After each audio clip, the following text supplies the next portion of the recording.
السلام علیکم ورحمۃ اللہ وبرکاتہ نحمدہ ونصلی علی رسولہ الکریم اما بعد فاعوذ باللہ من الشیطان الرجیم بسم اللہ الرحمن الرحیم وللہ الاسماء الحسنی فادعوہ بہا صدق اللہ العظیم۔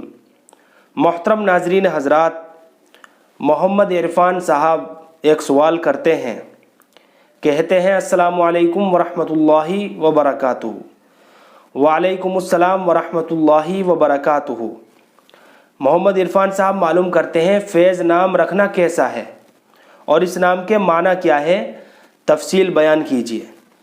تو محترم ناظرین حضرات، چلیے بھائی کے سوال کا جواب بھی دیتے ہیں اور اس نام کے معنی کیا ہے، مطلب کیا ہے۔ تو چلیے محترم ناظرین حضرات اس نام کی معلومات کو سمجھ لیتے ہیں۔ تو محترم ناظرین حضرات، فیض نام رکھنا بچے کے لیے درست ہے، فیض نام رکھنا بچے کے لیے صحیح نام ہے، اور فیض نام کے معنی آتے ہیں حاصل شدہ فائدہ۔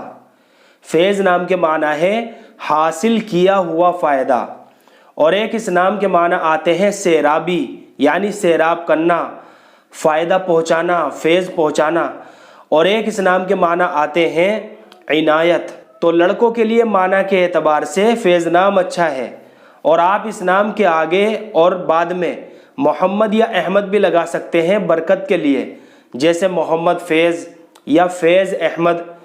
محمد اور احمد نام کے آگے پیچھے اس لیے لگائے جاتے ہیں تاکہ نام کو اور بچے کو نام کی نسبت حاصل ہو جائے۔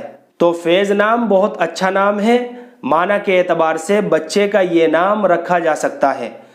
اللہ ہم سب کو سنت و شریعت پر پابند فرمائے۔ فقط واللہ اعلم۔